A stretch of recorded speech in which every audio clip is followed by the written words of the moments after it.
Hello and welcome to another review, absolutely banging them out now thanks to the killer virus roaming the outside space, brought to you by the Full Force podcast and General Joe's Reborn as per usual, and you may wonder why I'm looking at Marvel Legends Master of Kung Fu, Shang-Chi of all characters. Well, have I got some interesting 6 degrees of Kevin Bacon combined universe mind-boggling history to tell you.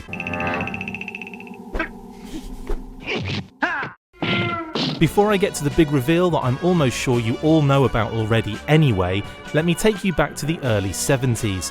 Martial arts was big business, Bruce Lee was a household name, and the hugely popular TV series Kung Fu starring David Carradine was a massive hit. Marvel Comics wanted to acquire the rights to develop a comic series based on Kung Fu, but the show's owner, Warner Communications, said no. Probably didn't help that they own Marvel's bitter rival DC Comics as well. With that obstacle in their way, Marvel decided to acquire the rights to pulp villain Dr. Fu Manchu from Sax Roma instead, and had writer Steve Englehart and artist Jim Starlin create their own character in Shang-Chi, who was revealed as Fu Manchu's previously unknown son. In any case, he first appeared in Special Marvel Edition 15 featuring the Hands of Shang-Chi, Master of Kung Fu, in December of 1973 by Englehart and Starlin.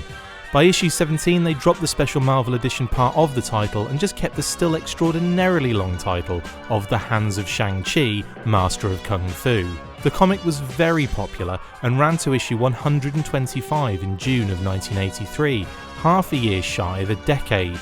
Not bad for a character whose special powers are just being really good at Kung Fu. He had a few more miniseries and appeared in numerous crossovers with martial arts-based characters in the Marvel Universe, but it is in 1987 that my interest was piqued and why I'm doing a video on this guy in the first place.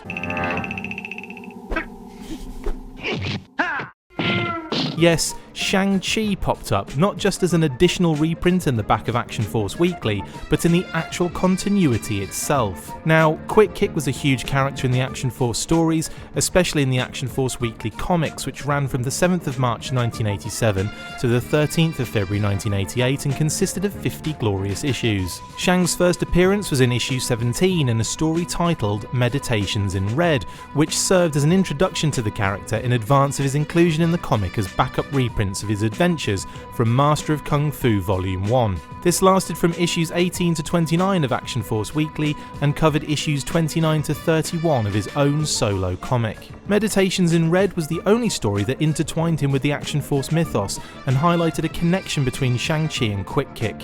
This short story, narrated by Quick Kick as he prepares to chop through 6 inches of solid oak wood, explains that Shang-Chi was his master at some point, whilst also explaining his backstory so that new readers would be caught up when they came across the reprints. Quick Kick states that Shang-Chi's name means the rising and advancing of a spirit, and that he trained within the confines of the Honan retreat under the watchful eye of his father Fu Manchu, an evil devil doctor who used an immortality serum, the Elixir Vitae, to maintain his ageless appearance. I think it was an Avon product. His father's reputation was unknown to Shang-Chi until he was ordered to kill a man named Dr. James Petrie by his father, which he did thinking the man was a servant of evil. It turned out to be a man who had spent his life trying to rid the world of Fu Manchu, and it was his partner, Sir Dennis Nayland Smith, who convinced Shang-Chi of his father's indiscretions, which in turn led him to switch sides and vow to rid the world of Fu Manchu's evil. They even snuck in a quick panel to explain Petrie's apparent return from the dead,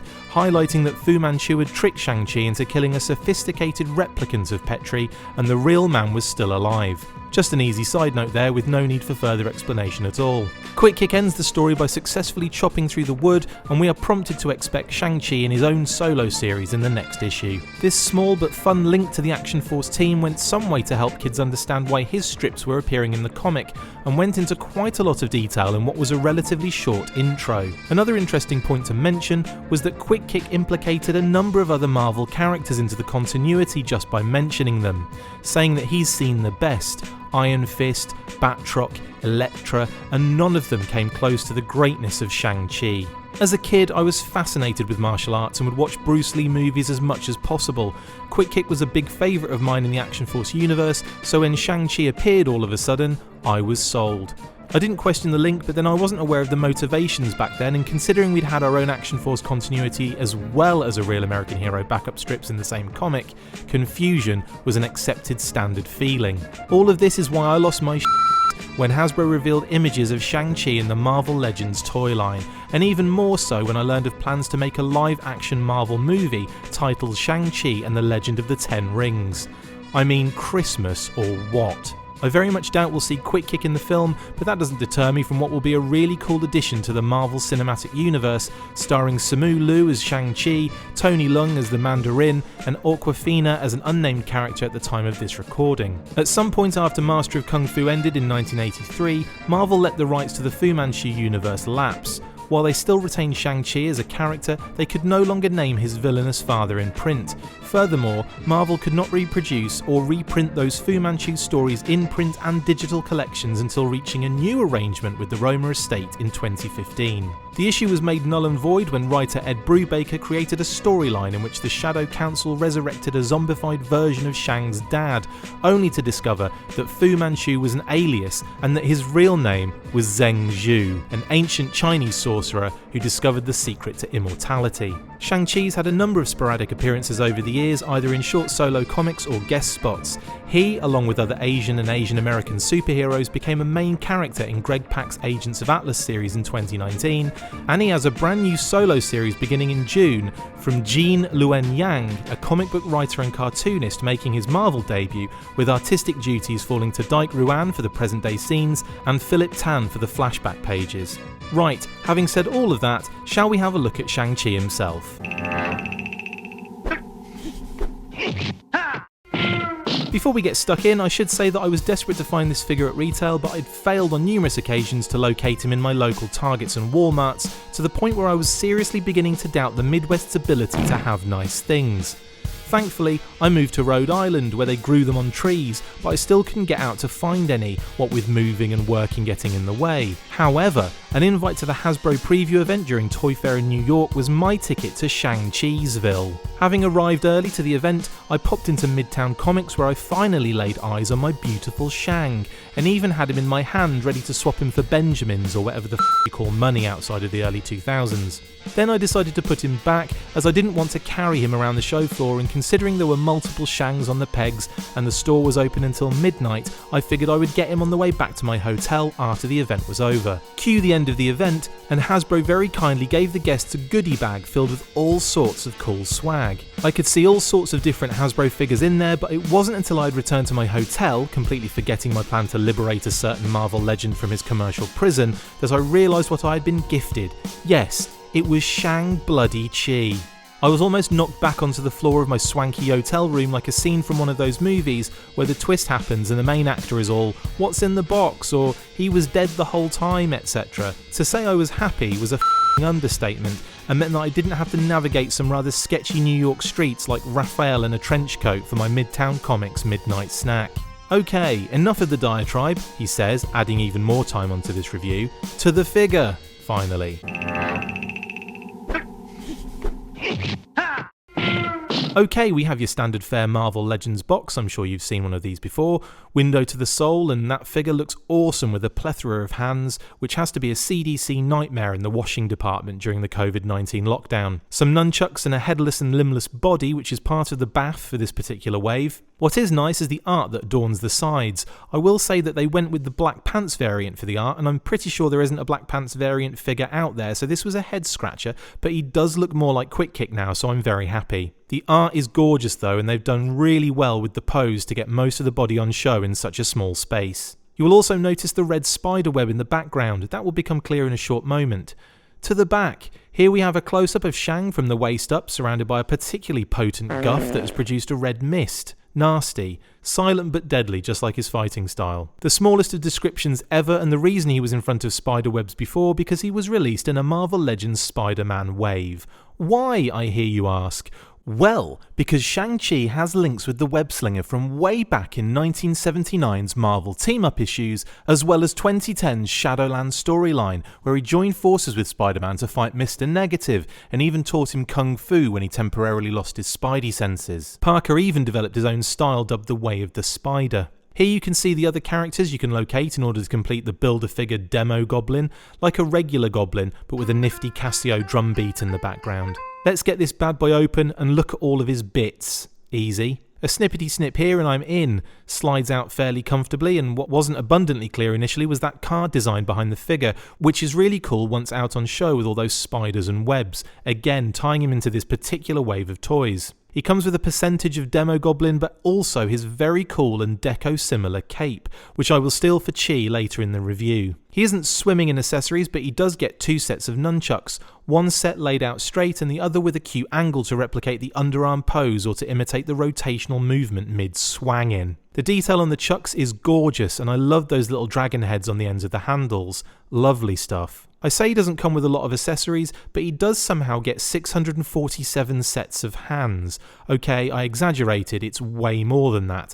They decided to go all out with the replacement hands here, and it does make for some cool display options, so I'm cool with that. His default hands seem to be perfect for using a bow and arrow or stuffing shuriken in between the gaps in his fingies.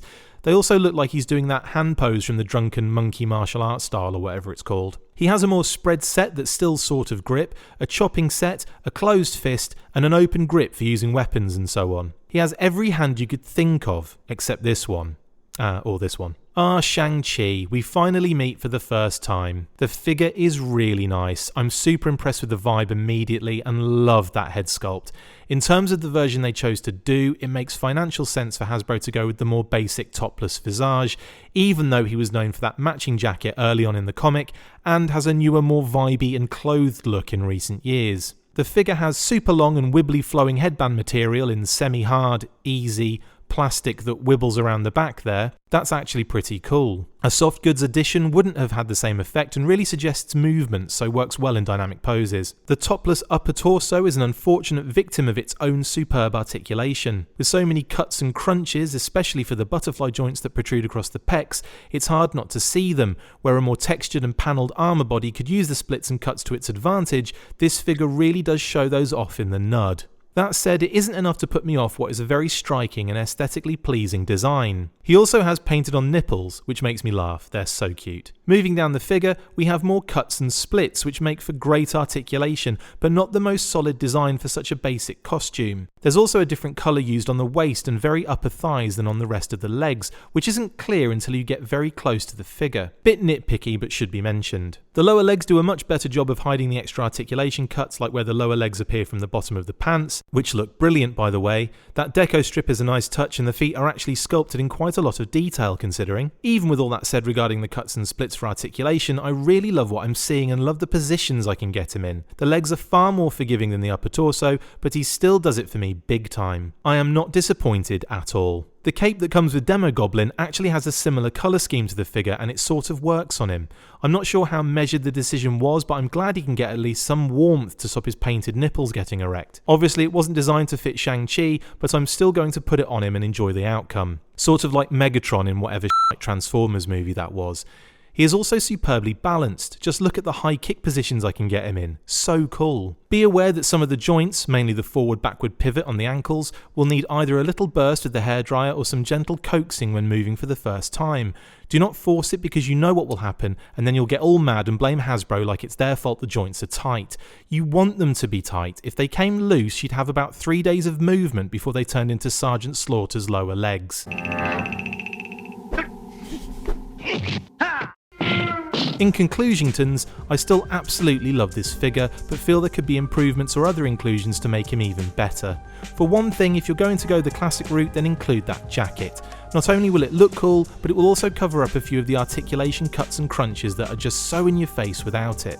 It's also odd that they didn't give him the silver wrist gauntlets he's often seen wearing, especially in this design and on the covers with Spider-Man for those Marvel team-up issues. He has also been drawn with kung fu slippers in the past, which might have been a nice addition as spare feet instead of one of the extra sets of hands. An alternate non-headband head from his later incarnation may also have been a good extra as well. He is rather accessory shy, not counting the plethora of kung fu claws, and would have benefited from any of the previously mentioned options just to give him some variation. That said, the articulation is sensational, movement up the wazoo, and he looks very awesome in any pose, even with his Marvel UK Action Force buddy Snake Eyes. Yeah, I'm aware they never actually met in the comic.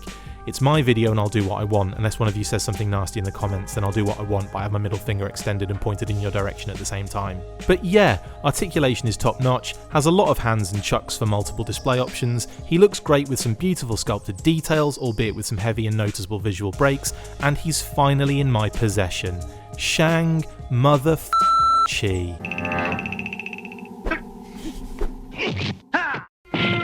Thanks for watching this historical jaunt via a toy review. I know it's late in the day to be covering this particular figure, but I was so happy to get him just to go into the Action Force connection alone. So thank you for indulging me. Now go and centre your chi and wash your many, many, many sets of hands.